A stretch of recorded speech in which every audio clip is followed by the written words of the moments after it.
Hello everyone! With Salimania is back. Welcome back to my YouTube channel. Yun, for today's video ay tuturo ko kayo sa aking kwarto dito sa Japan, sa tinitirahan namin syempre guys.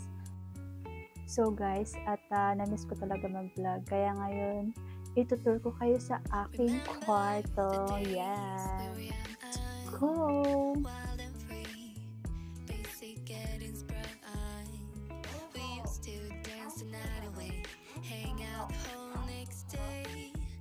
So guys, ito na nga yung aking higaan. Yun, lahat kami dito, ganito ang higaan. So, hindi naman siya sobrang lambot. At talaga naman napakasarap higaan guys. So, hindi lang po kama. Meron siyang lagayan doon sa ilalim. So, ito na yung mga drawer niya. Yan. Dito ko nilalagay yung mga pantalon ko, yung mga pambahay na pants ko, at jacket. Yan.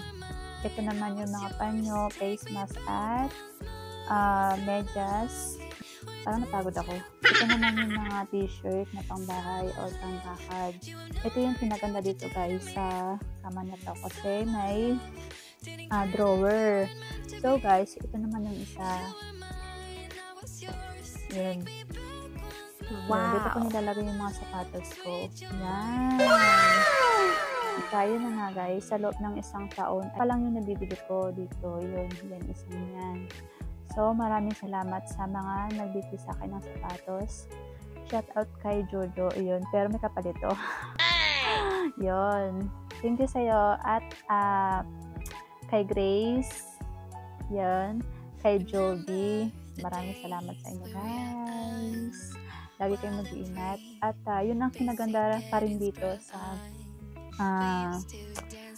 kama na to kasi yun, may saksakan. Yun. At hindi nga ito mawawala yung aking rosary. Bigay pa ng mama ko. Yan. Pero ano nyo siya guys, malapit na siya maputol. Oo, kaya dito na siya ginagalaw. Yan, may aircon. Kung gusto mo mag-aircon, okay lang. Kung ayaw mo mag-aircon, okay lang din. It's up to you. Kung may sariling sampayan din sa labas, ipakita natin guys. Yun. Kung gusto mo siyang buksan, okay lang. Kasi, sarili mo naman ang kwarto to eh. So, ito na nga guys, at dito sa kwarto na to, mag-isa lang ako. Ito naman yung mga anik-anik ko guys. Yan. Yan. Yan lang. Dito nga pala yung aking, yung ginagamit namin. Kasi hindi lang po trabaho yung pinunta namin dito. Nag-aaral din po kami ng Japanese. Yun na nga guys, at wala kang ibang masasabi kundi maganda kasi may sarili kang kwarto, yun, may privacy ka, yung ganun guys, tapos makakapagpahinga ka ng maayos.